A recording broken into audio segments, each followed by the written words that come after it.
Hey guys, I'm going to share two games that I played this morning against the same opponent.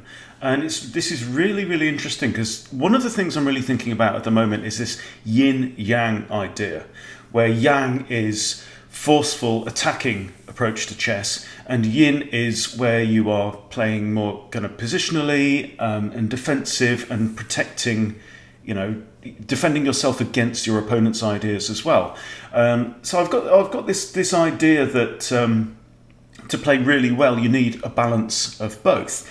But I played this guy today who was just attack, and it's really interesting because we played two games, and they were both pretty cool. So let me talk you through both games. So this is the first one that we played. He's playing with white pieces and he starts d4, and I try this England gambit.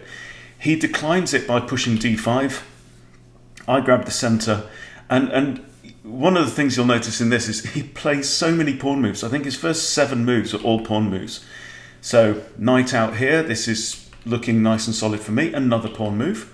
I bring a bishop out, another pawn move. So it's like he's preparing b4, trying to kick my bishop away. I castle, right? So this is all very principled from black and insane from white. He's made 5 pawn moves now, 6. Retreat my bishop, pushes another pawn. I'm thinking this guy's a clown at this point in time. So now I push d6 and he brings out a bishop. I just move my king out of line of this bishop. I don't want ideas of this pawn coming out and causing trouble. So anyway, now he lines up his other bishop towards my king, okay? And this is very much the theme of the game. So now I push b5 to kick the bishop away. He can take en passant, in which case I can recapture. He doesn't, he retreats the bishop. I now capture the c pawn, b takes, and bishop takes. So I'm up a pawn. And I'm equal again, because I've just, with that capture, obviously I've undefended the e pawn. So now I bring my bishop back. He doesn't want to trade bishops, so I develop my final knight, bring up my knight, improve it, attacking this bishop now, because these bishops are looking really strong. These are like, Danish gambit bishops in the corner. He's having none of it. He retreats the bishop over there.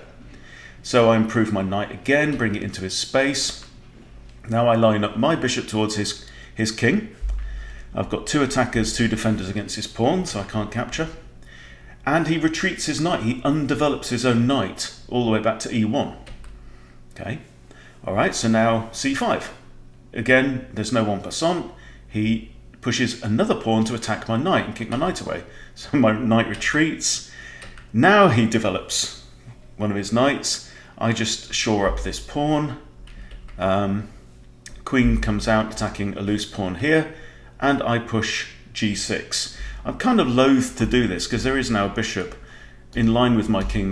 We've got a knight each in the way. And this is just like he attacks and attacks and attacks this guy, right? Now I interpose my bishop here.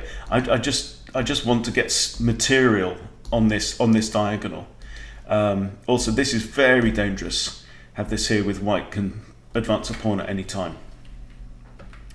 Knight comes out, attacking my bishop. Bishop d4 check. King is now in check, and now I grab a pawn. Takes, and bishop takes, pawn takes. All right. So material is fairly equal. I'm actually up a pawn at this point in time, but this is just so sharp. Now queen comes to the side, attacking this pawn and threatening check. So I defend with my queen. Right. Knight now comes in. I bring my bishop down. I'm thinking about maybe putting my bishop here on f5 to block this rook's attentions. Okay, we have rook across now. It's a second attacker on this pawn. There's not much I can do about that. So I bring my bishop back, takes the pawn, knight retreats, comes in and attacks this rook. Now, obviously queen can't capture, and there are lots of threats going on here. So why don't I just protect the rook?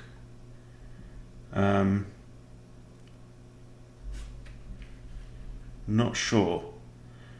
Okay, well, obviously the rook is defending this knight. Okay, so if I just moved that, he's got, I don't know, maybe ideas of moving this pawn forward. I'm not sure why I didn't just protect the rook there. Now he slides another rook across. Now I push my rook up out of the way of the knight. There must be a good reason why I didn't protect that. Maybe I just thought, actually, you know, I'd be better off because this knight is monstrous, right? So I'm actually happy for him to take, and I would just simply recapture. I think that was what was going through my mind. Okay, and now the other rook comes in. So this guy's just full on in my face, and my knight falls, and it's all over in a couple of moves, right? Really, really intense game.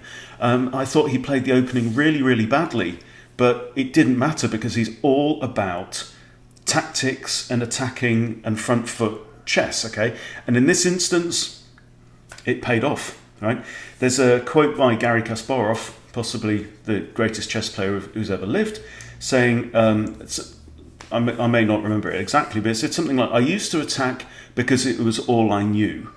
Now I attack because I know it works, okay?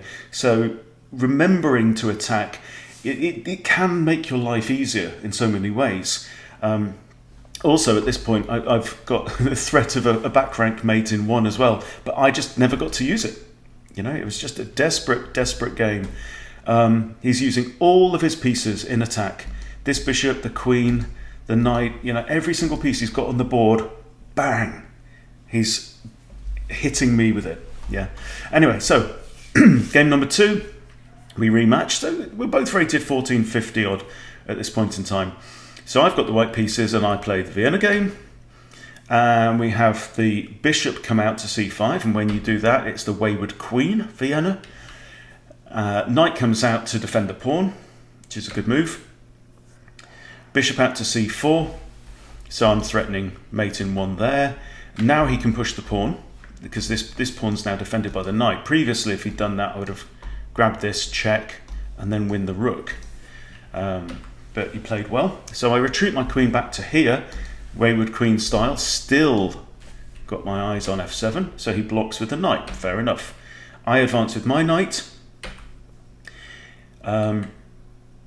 He retreats with his bishop. So the threat here is knight takes c7 check. If queen recaptures, the queen's no longer defending that knight. Okay, so again, so this is a bit of yin from Mr. Yang. He's not called Mr. Yang, I'm sure he isn't. He's from Indonesia. And so d3 opens up ideas for my bishop to come out here or here maybe. And now he comes in with his knight. So this is a pattern that I'm quite familiar with because I'm normally the one doing this. So the queen pretty much has to drop back to d1 to defend this and obviously the fork on the king and the rook. Now we have an exchange of knights in the middle of the board. I'm fairly comfortable right now. I'm liking my pawn chain.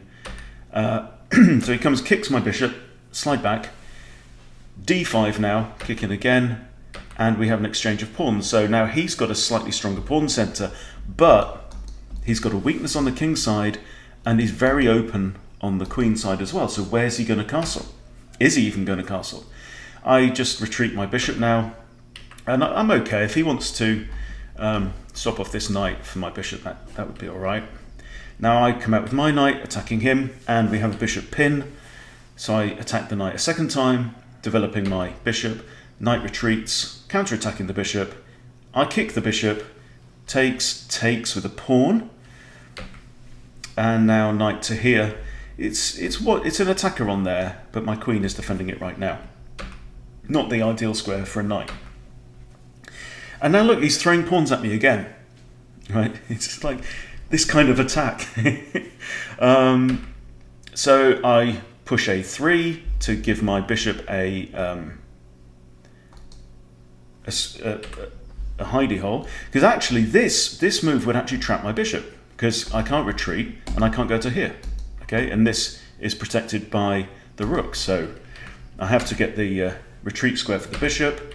And now I slide my bishop in here. I've been waiting for this because what I'm wanting to do is to drop my bishop here with an attack on both the rook and this pawn, this central pawn.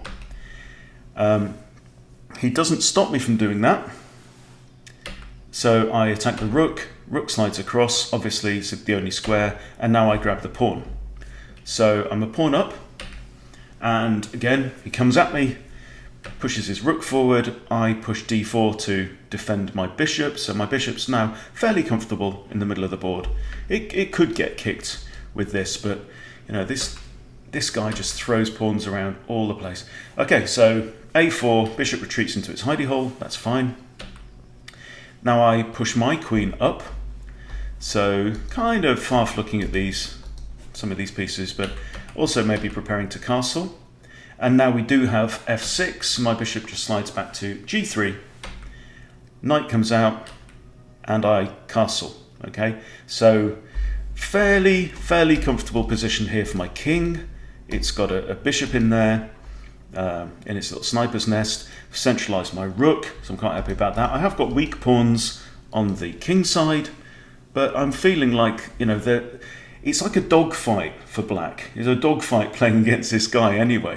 And he's certainly a strong player. Now he moves his king sideways, for reasons I'm not clear on. It's also moving it onto a dark square, and I've only got a dark squared bishop. Okay, so now I decide to swap off my double pawn if I can, and we have b4. So I had a good think about this. Worried about, is he going to do that? I have to retreat. Will he capture here? Then bishop captures, and I kind of figure I'm okay in this corner. It kind of worked out that I was all right. So I go ahead and capture the pawn, recaptures, and now I take on b4. Bishop recaptures, kick the bishop, rook comes across to c8, now pinning the pawn, so I can't capture the bishop. That's now not possible. So I just slide my king across, breaking the pin, getting rid of the pin. Now the bishop is on prise because it can be captured by the pawn, so the bishop has to retreat. Okay, but look at these pawns now of blacks, right? This is dogfight stuff. That's the best way I can describe it. Okay, so now I improve my bishop, put it on e5, protected by a pawn, and threatening some squares around black's king. We have pawn pushes, and then b4.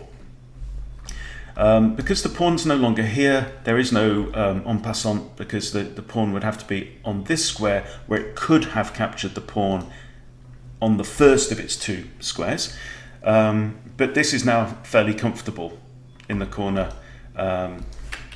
So I think my king is pretty safe. Again, we have the rook coming across. You see, there are always so many ways to respond to an attack, and this player always seems to choose the most aggressive front foot attacking version. I'm noticing that the queen is the only defender of this knight here. That rook's defended only by a pawn. So there are weaknesses around here. Okay, so now what I want to do is I want to open up the f file. Okay, I've got a useless pawn. It's isolated on f2, so I want to get rid of this pawn. Okay, so f4, bishop now retreats, and I capture, bishop captures. All right, now it's time to attack. Right, I think this is what I was thinking. Like my opponent's thinking he's like 90% attack, 10% defense. Okay, and in the previous game it worked. No question about it. You know, he wanted a big open board. He knows how to attack for sure. Okay, but in this game his attack didn't come off. So now it's time for me to attack. Okay, so what would you play in this situation? I've got rid of my f-pawn, remember, and I got rid of my f-pawn for a reason. Okay, so the move that I now play, fairly simple tactic. Rook to f1. And I decided to move the rook from d to f1 rather than this guy, because the rook on d1 was doing nothing at all. It's sitting behind a pawn, and maybe I want ideas of capturing this bishop, or If the bishop should move, I might want to capture the rook. Okay, but I want my rooks lined up near that king. So the king moves to one side. Now the knight was in an absolute pin, and if you notice, there's no way for black to add another defender to this knight. Okay, the queen's defending, that's fine, but the rook can't come to here to defend because the bishop's guarding that square. The knight is lost. So this is now an boom, devastating attack now. Queen takes f5, queen takes, rook takes. Okay, and now look, the boot is on the other foot. Okay, I've got my bishops now gunning down a totally exposed king. We have rook to there, pawn takes. Okay, these side-by-side bishops are just devastating. Rook's guarding that, and and this is with check. There's only one legal move now, and it would be rook to here to block, or this rook to block. But then, there's danger of rook takes bishop, and there you go. So, two very interesting games, two very kind of nervous games. This wasn't kind of positional chess. This was just like full-on milling, as they call it in the army. You just attack your opponent. So they do that in training in some of the British Army Special Forces and stuff like that. Certainly a very, very fascinating player. I will very happily play him again, but after I've calmed down a little bit. Two interesting games. So, the thing for you to decide for yourself is, are you comfortable playing this kind of all-out attacking chess? How do you feel about playing a very aggressive player? Okay, and we can see sometimes it works. So, do you want to kind of develop this attacking style for yourself? Where you're always looking for the most forcing, most pressurizing moves, and not caring too much about your own defense. You're a berserker in the battle, or does that just make you feel uncomfortable and scared? Because certainly there's a time to attack, definitely time to attack, and there is certainly an advantage if you can gain the initiative and keep the initiative and keep the pressure on your opponent. Actually can make life easier for you. So each of us, I think, needs to decide what kind of chess we like, what kind of chess we're most comfortable with. And if you do decide that you're an attacking player, then that's absolutely fine, and to invest your effort into developing that. Yes, you always need some yin to balance the yang, right? There's no point ignoring defense. He didn't ignore defense, but he was always just going for the kill when he could. So wanted to share those two games with you. Very interesting style of play. And just thank you for watching. Please subscribe to Chess Boot Camp if you haven't yet subscribed, and I'll see you soon.